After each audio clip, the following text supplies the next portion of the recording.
Real Madrid are currently building another super team with quality players and full of talents. Talent is regarded as one of the most essential components of competitive sport at all levels. Research has led to a general consensus that talent is the capacity to exhibit extraordinary ability and reach peak performance, despite the lack of a true underlying definition and conceptualization of what talent is in a sporting context. This then gives rise to the idea that a person's chances of reaching expert performance and succeeding in sports are higher the more talented they are in their particular sport. Real have already a super team with Bellingham the star of the team currently, Vinicius, Rodrigo, Valverde, Cruz and Modric. It looks like it is going to be Modric last season at Los Blancos, but when a star leaves other will join. With Endrick official that he will join the team next season, he is a young prospect with plenty of potential after Real tied him down young to not lose on him, like they did on the Neymar deal. Davies looks like also be joining Real, which in the summer, he will have 12 months left on his deal, and Bayern has already made it clear either he signs, or he will leave, with the Santiago Bernabeu his most likely destination. And then, there is the biggest star in world football, Kylian Mbappe, whom will be free agent in the summer, and it is inevitable that he will join his dream club. The idea and common belief that having a high percentage of exceptionally talented players on a team will inevitably boost team performance and success stems from the obvious evidence and proof that talent has a positive impact on elite performance and individual sporting success. According to research, people generally think that there is a linear relationship between a team's performance and its top talent, meaning that adding more top talent will only have positive effects and won't have a significant negative impact. Contrary to popular belief, however, it is plausible that the opposite is true, implying that a team's performance may suffer from having too much talent on the team. With so much talent in the team, will Real suffer from the phenomena too much talent effect?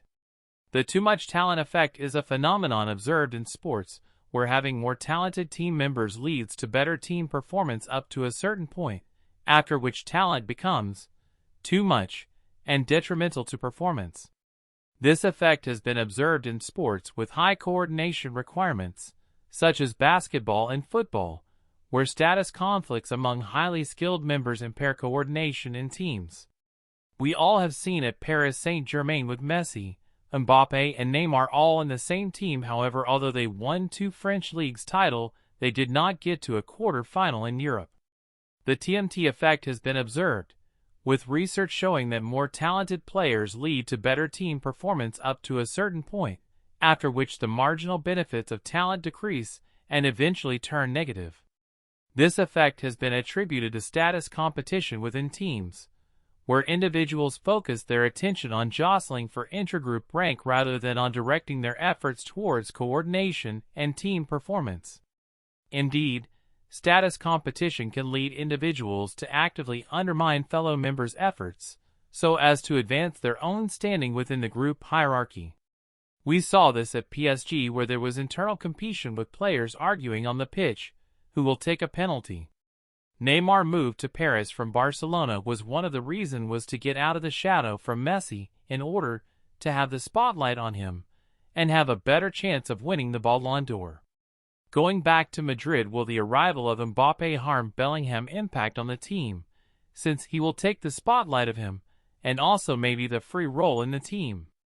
In football, effect has been attributed to the high level of task interdependence, where team members must cooperate and work interactively to complete tasks. This could be which player will contribute more in the defensive transition and out of possession, since like Mbappe and Bellingham, also Vinicius stays high out of possession in order to conserve the energy for the attacking transition.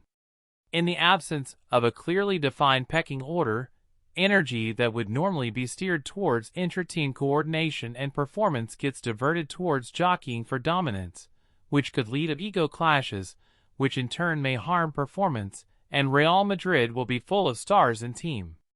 One factor that influences whether coordination is necessary for teams to perform well is the degree of task interdependence, defined as the extent to which team members cooperate and work interactively to complete tasks. Like for example, will be the designated penalty taker. Example Rooney and Benzema both were underrated and sacrificed themselves for the team since they realized Ronaldo's brilliance could win them top trophies, and decided to work more for the team to facilitate Ronaldo to work his magic, and both won the UEFA Champions League with him. However, after he left in terms of them as individual, when Ronaldo left United, Rooney became the star of the team, and his goal-scoring numbers saw a major improvement, and even Benzema, which lead him to win a Ballon d'Or as well. Kylian Mbappe will join Real as a big star, and together with Bellingham and Vinicius, at least someone out of them will need to sacrifice their game to the team in order for the team to flourish. I think if Mbappe joined before Bellingham arrived before he signed the contract, it would have been easier for him to join as a star of the team, but now Vinicius took the iconic number 7 shirt and Bellingham has become the star of the team, and now we have to wait and see for next season to see how will the dynamics work. Endrick is a different story. He is young and may be perfect for him to be an understudy to be able to develop in the background since he is still young. I think the question of this team of who the biggest talent will be? Real greatest teams always has a team or role model, someone they all admire and look up. The first Real side who won 5 UEFA Champions League titles in a row had Di Stefano, was the first among equals star of the 1950s. There was other stars such as Puskas, but Di Stefano stood out as the star of the team. In Perez's first Galacticos, the team Real Madrid was able to claim to have one of the greatest football teams in history in 2003. As a matter of fact, 5 of the 10 players ranked highest when it came to the 2003 FIFA Player of the Year title were Real Madrid players. Nevertheless, there was no first among equals.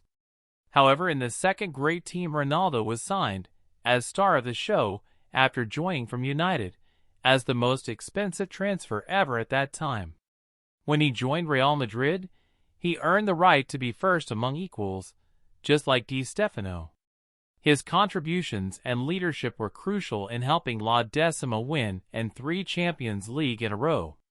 Ronaldo, like Di Stefano, is surrounded by some of the world's best players in their positions, including Bale, Benzema, Modric, Kroos, and Ramos.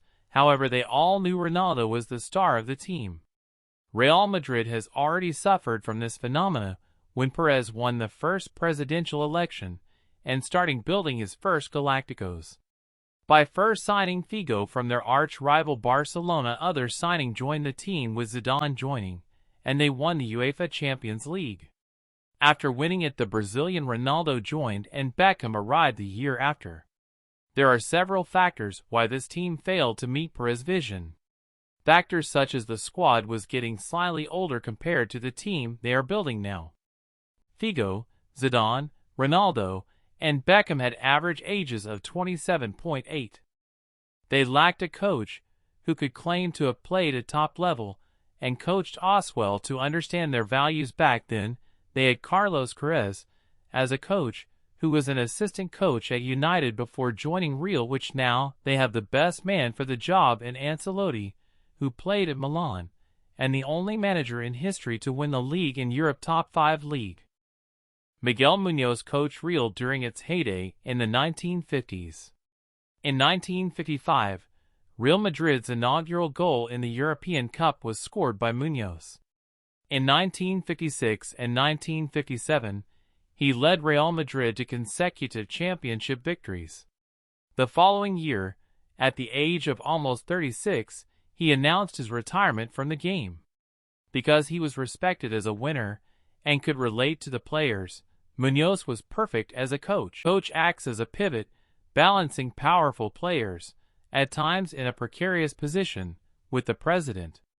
They also lacked a player who was unquestionably superior to all others, which this could be a factor to this generation also. A winning season is not always assured when a football team is loaded with elite players, because the too much talent effect eventually sets in. More so than in basketball, a team must score in football, by getting the ball to the right player at the right time, place, and person. This usually calls for a number of intricate maneuvers to be executed quickly under time constraints. According to Cruyff, a player in a match has the ball for about 3 minutes in total. Teams require players with a variety of skills. For instance, someone to win the ball back for the team and a defend to stop the opposition from scoring and build a platform for the attackers to perform. Possessing a variety of skills is essential. You need role differentiation when you have interdependence. When a team is getting close to breaking point, there's a warning sign. Too many people fighting for the same tasks, and other tasks that aren't in the spotlight aren't getting done. In the first Galacticos side built by Perez, he was accused on focusing on offensive players. With the sale of Claude Makelele began a downward trajectory, with Zidane saying, "Why put another layer of gold paint on the Bentley and removing the entire engine?" He looks like he learned from his mistakes. How Casemiro and Xabi Alonso anchoring his top sides, and this team is full of defensive talents like Alaba and Rudiger, who joined for free but both top class. Camavinga also joined. Like already mentioned previously, Davies also looks like be joining this side, who on paper is a defender, but he contribute massively offensively as well. Strong culture and shared values can help the issue against too much talent effect. Fans think that a team full of talent will be more successful. However, throughout Real Madrid history there has been the two sides of the argument. Next year we will see how the dynamics worked of this next great Real side, and success will be measured by how many Champions League will they win. Thanks for watching. Please leave feedback down below, and hope you enjoyed this video.